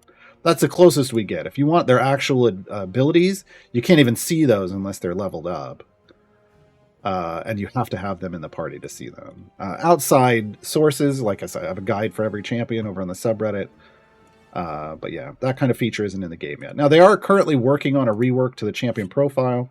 Who knows what that's going to provide in the future, but I feel like that's more going to be just when they're in your party. We're going to have to wait to see. Hold on. Give me 1 second, folks. Okay. Katritanya, what is a great way to farm gear? So, as you're progressing through an adventure, we talked about like bosses have these. Oh no, Briv's just going to jump every boss. Let's go back to a boss area. When you complete a boss for the first time, oh no, it's got to be for the first time. I just reminded myself. When you beat a boss for the first time, that boss drops a loot sack. And out of that loot sack can come a variety of things, but primarily what you're going to get every time are green gems. Green gems are the base currency, in-game earned currency in this game. You might also get, they might also drop a chest with gear in it. Chests are how you get gear. Opening chests is how you get gear.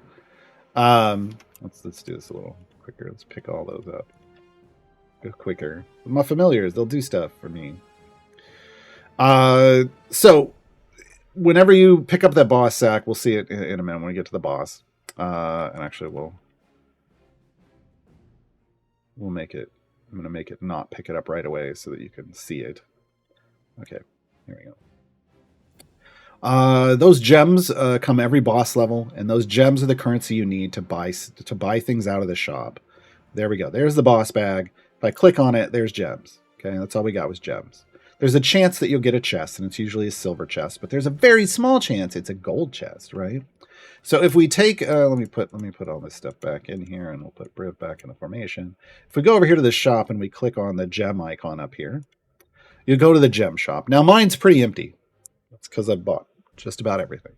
But the gem shop can hold chests, regular silver and regular gold chests. It can hold familiars like Jeremy the baby tiger. It can hold skins. It can hold, for champions, it can hold skins for click damage. Okay, these are the kinds of things you can find in the gem shop. And this is where you would spend your gems. Now, when you're starting, when you're brand new, you want to buy silver chests because you have no gear. And you need to get some gear. And some gear is better than no gear. Shocker. Green chests are going to get, or silver chests are going to give you white, green, and every now and then blue gear. But the goal is to try to just to buy silver chests until you have green or better gear on those core champions. Not the champions you got in your epic pack or any event champions. The core champions, the first ones in your bench. Okay?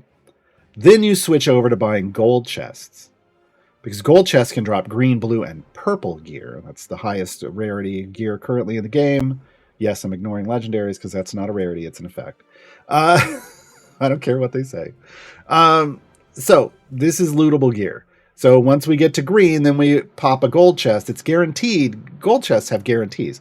They guarantee to drop you an upgrade, and they guarantee to drop you a blue.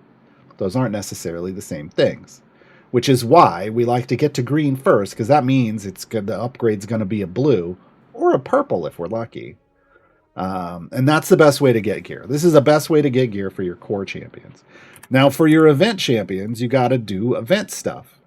Every time you do one of their variants in Tier 1, or if you could push further, new players, brand new players, Tier 1. If you've got some power, you can go through Tier 2. Tier 3 is for mid-game players. Tier 4 is for late-game and in-game players, just to be clear. New players aren't going to be able to do everything. But there's 3 variants in each tier, and you get a gold chest off each of those. Plus, you earn these dragon teeth that are coming out. And then when you get a bunch of those, you can come over here to the chest page. You can say, well, I want more gear for Duke Ravengard. And there's packs of 2 silvers and 1 gold here for those event tokens that you can buy. Like this. And then you can go get gear for the Duke. Right? So that's how you get gear. That's how you get better gear in this game. That's the main source of better gear, I should say. Ryan B, as a new player, how far into your starter guide should I wait to crack some silver chests? No, like immediately. Well, sort of. Like the first thing you should spend your gems on in the game is the Mage Hand Familiar. It's 250 gems, so you should save up and get that. But from that point on, start buying silver chests until you get to green. Occasionally you can buy a familiar. And then once you're green or better gear, start buying gold chests. Occasionally buy a familiar. I have a rule of thumb. I tried to apply it to this new account that I was running, and it worked pretty well. Look at your day, like save up your in 1 day of play, see how many gems you earn.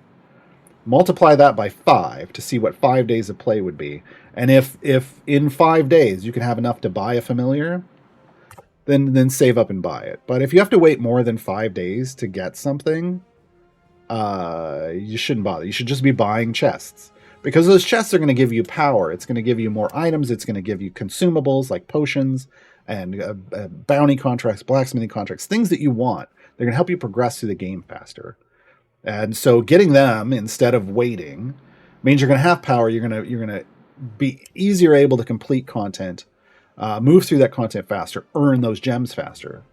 Yeah. Get that snowball rolling.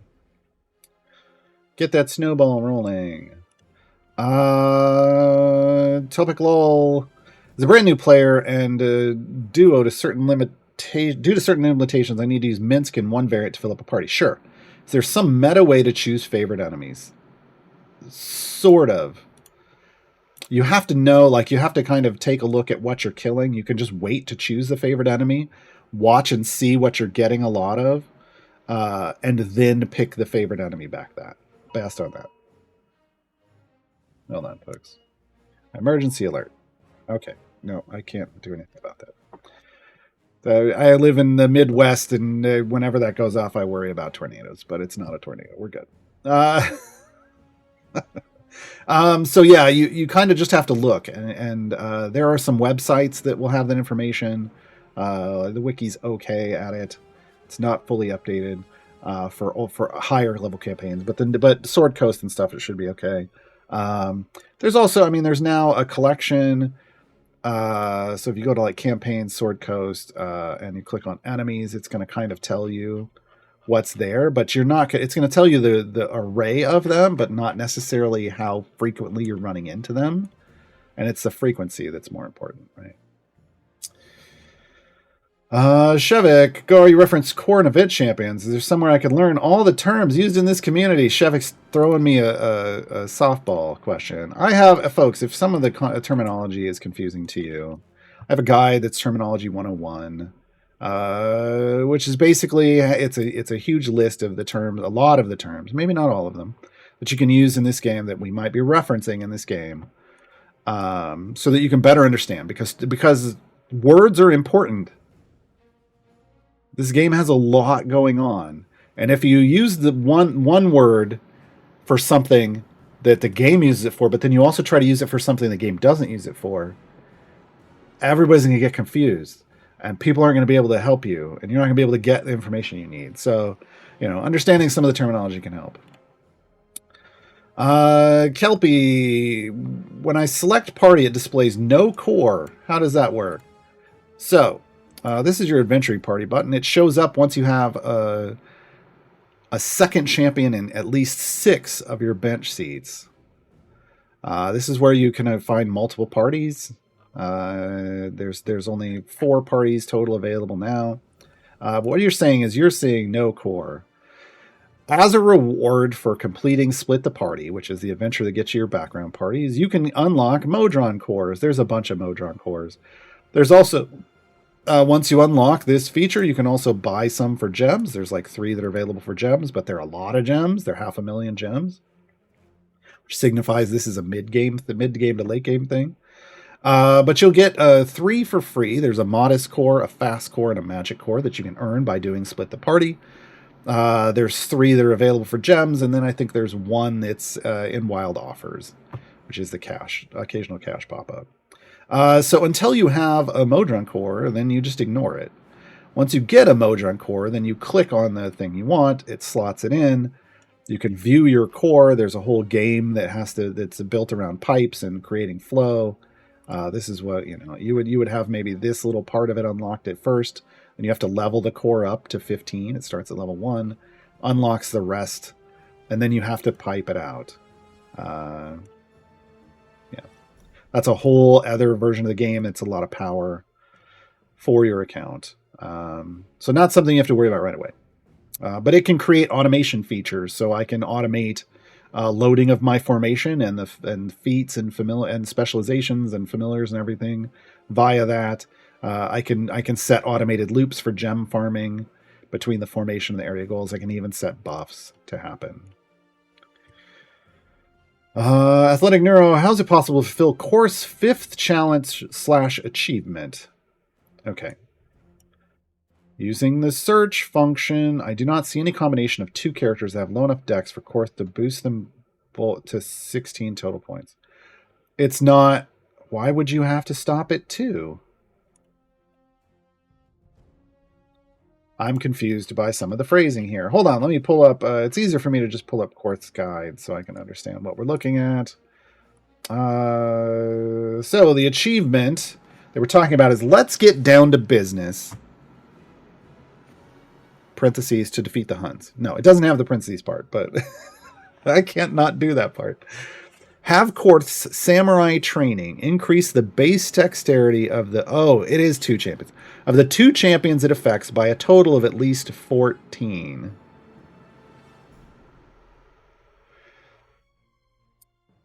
The key here... Okay, I've got a note. See, I have to reference my notes. The key here, there's a note in my guide. I help you out with my guides, folks. Check my guides for champion information. The key here is total of at least 14 points. This means you'll want some combo of dex scores like 10 and 8 or 9 and 9 to get a total raised of dex 14, as Quarth is taking them to 16. He's taking them to 16. So whoever is adjacent to 2 champions adjacent to Quarth will get boosted to 16, dex 16. So you need low enough base dexes to get there. Brunor is one who can use for this. So your core champion, Brunor. Omen is another one. Omen isn't available right now, but he is one who can do it as well. So just because, here's the thing, you don't necessarily have to do these right away. Quarth is this champion. He's our lizard folk samurai. So what you're really looking for is you may pick him up now, but you may not be able to get that achievement yet. You have to wait until you have a champion. Brunor is going to be one, and then you need another that has a low enough base dex to get you to a total of 14. So they do exist. Sorry, I forgot that was limited to 2 champions. But yeah, so that's in my guides. I have a list at the bottom of that guide page. They just got linked in chat. Is every champion alphabetically, and every champion has their own guides. That's the bulk of the 100. There's over 130 champions in the game. And I've got a guide for each of them. Galolo, how do you get so many potions? Is there a good way to farm them? It's gems. Gems. I get a lot of gems. I'm currently sitting on a low value of 273,000. That's low for me. Usually I'm sitting on a few million. Farming gems is a big thing later on in the game, and that gets you bajillions of potions. Bajillions being the technical term. Bird Chaser coming back with another softball. How about a reminder for the Wednesday live play with your character Bandy, folks? I currently am in the middle of we just started a TTRPG live play show, Dungeons and Dragons, where I play a dwarven finger waggler named Bandy. You come play that Wednesdays 6 p.m. Pacifically over on the Dungeon Scrawlers channel. So Twitch TV/Dungeon Scrawlers. There's usually pop-ups in the game for Dungeon Scrawlers streams, so hopefully there's one for that show as well. Ragnarok Zim asks, would you consider doing a retrospective show?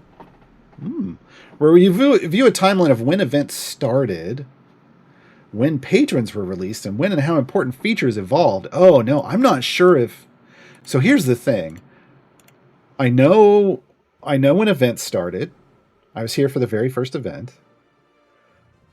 I'd have to pull like info on like when the patrons released, but important features evolved. Woo, that's challenging. It would be interesting. I'm not sure how many people would be down for that.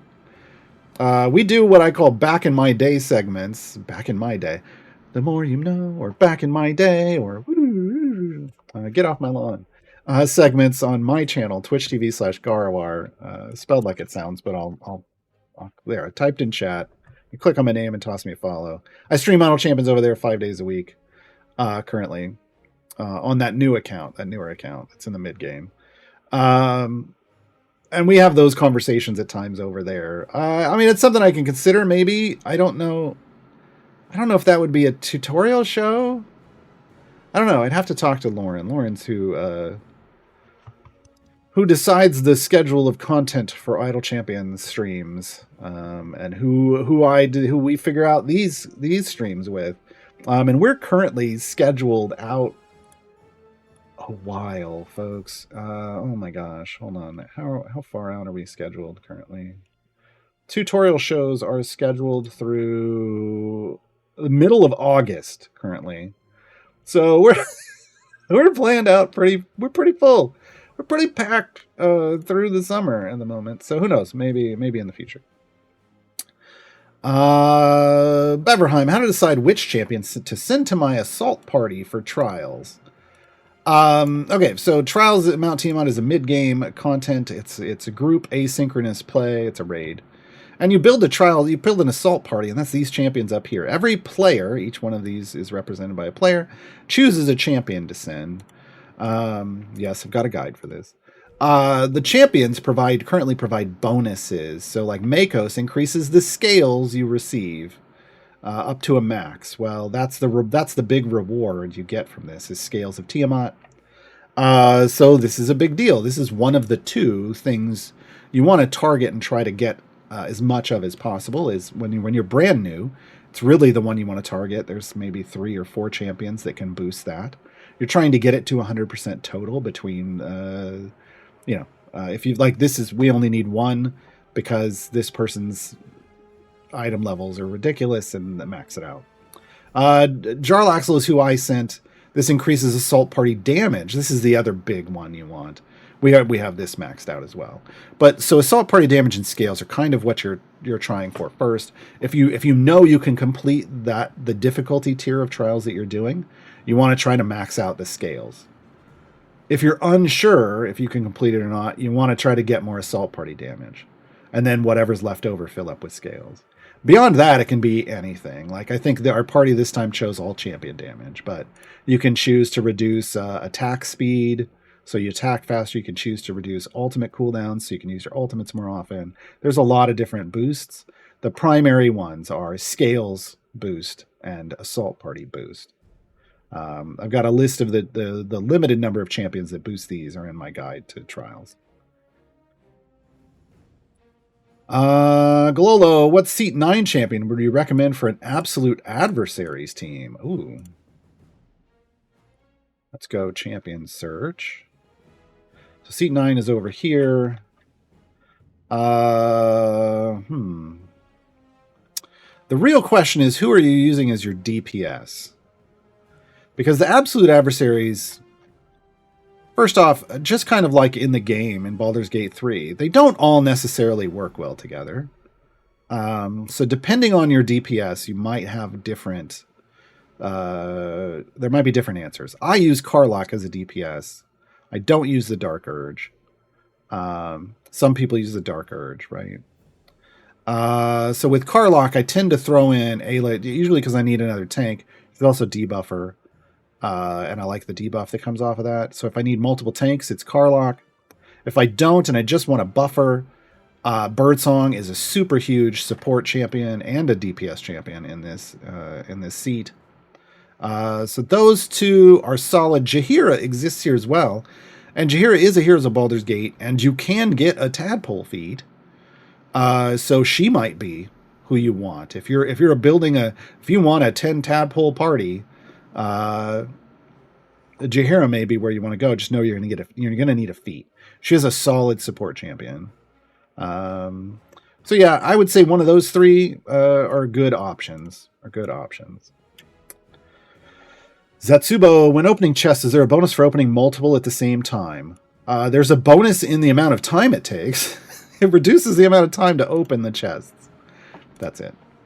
It opens them like when you click to open a group on this. The server is going, open the first one, open the second one, open the third one, up into however many you open, and it's running that calculation, and then it's giving you that information because it has to. Because of the way chests can fill slots and then dupe slots and things, it has to look at them all sequentially. So there's no bonus. It's just, and it's going to run appropriately. It just makes it faster. And back in my day, here we go. Shake King. Back in my day, you could only open one chest at a time. You could only buy one chest at a time. And you could only open one chest at a time. Because the devs thought, well, as soon as they earn enough gems, they're just going to go buy the chest and then they're going to open it, right? People would farm gems and then want to go buy massive amounts of chests, and then they just had to click buy over and over and over and over again back then. Nowadays, much easier. Nowadays, we get a slider. Nowadays, there's a slider, and you can buy up to 250 chests at once. And when you go to open them, you can open up to 1,000 at once. So much nicer. So much nicer. I'm out of questions, folks. I ran out of questions. But we also just ran out of time. Wow, that worked out well. Thank you to all of you for showing up today. We have a lot of people in chat, or just watching and also in chat, and I appreciate your time and attention today. This is the last stream of the weekend for Idle Champions for this Codename Entertainment channel. Streams will return on this channel on Tuesday. However, I stream on my channel. Again, I'm going to put it in chat again. Twitch TV/Gaarawarr, spelled like it sounds. But you can click my name if you don't want to spell it. And hit follow. I'll be streaming on my channel in about an hour-ish. I like to go get lunch in between streams and eat it. And depending on how long it takes me to get or make lunch, that kind of thing. And I'll be streaming. You can come and ask more questions. I'm always available on my streams to answer questions about the game. But thank you to all of you for asking questions, because that makes these shows work that I do. Thank you to Gabe for grabbing all the questions. The song we're going to go out on is for Farideh and Havilar. It's Brimstone Angels Go Go Go. Imagine if Farideh and Havilar had their own anime show. This is the title song. Enjoy, everybody. And I met the devil. It was a cold and stormy day. I was slightly disheveled, but I felt a spark there anyway. It taught me Eldritch Blast, and I was sure this love would last. They all told me no, but he's the devil that I know. But now we're on the road, and we've got so far to go. Brimstone angels bound together, here to run the show. We'll hunt down all your foes, punch them in the nose. Brimstone angels stand together, go, go, go.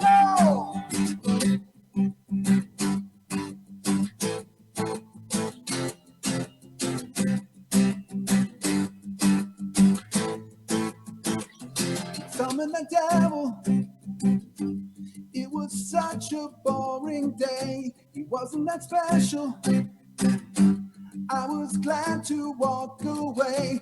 But when we got kicked out, you needed me to bail you out. I raised my blade and sent devils to their grave.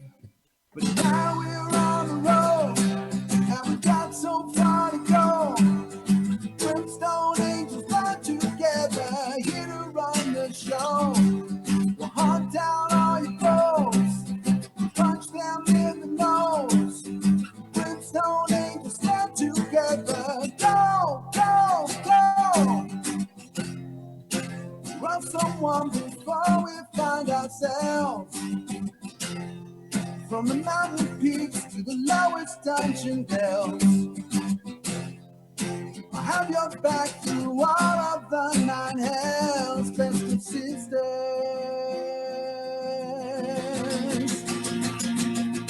But now we're on the road, and we got so far to go.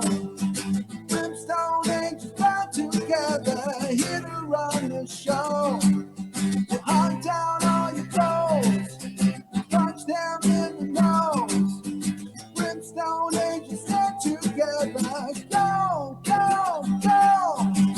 Brimstone angels stand together, go, go, go. That is so awesome. I teared up.